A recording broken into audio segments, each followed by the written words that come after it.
In amongst the usual nonsense online, I recently came across something that might interest you. Of course, it might not. It's nothing new, but it was new to me. It's an advert from a campaign that actually went viral last year.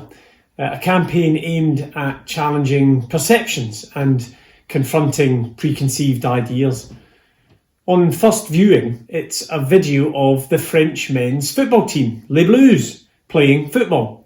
It's exciting and impressive. It's fast and dramatic. There's headers and free kicks, volleys and scissor kicks, goals galore, and great goals too.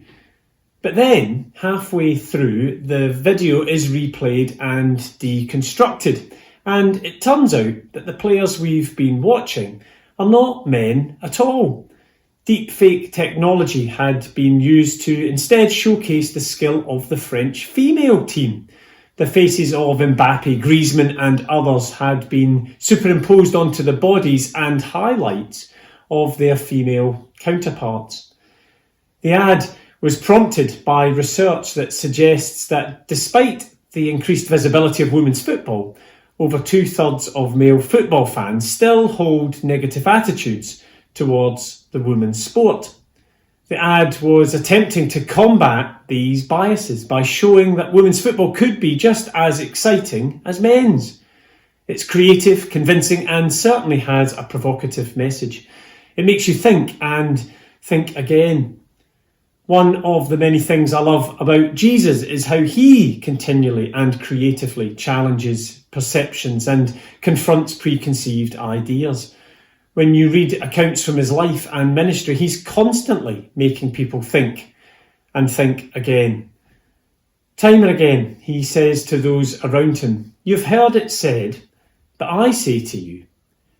On one occasion, he said, "You've heard it said, an eye for an eye and a tooth for a tooth. But I say to you, if anyone strikes you on the right cheek, turn to them the other also." Ding dong.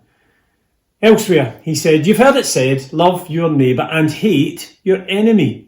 But I say to you, love your enemies and pray for those who persecute you." Whoa.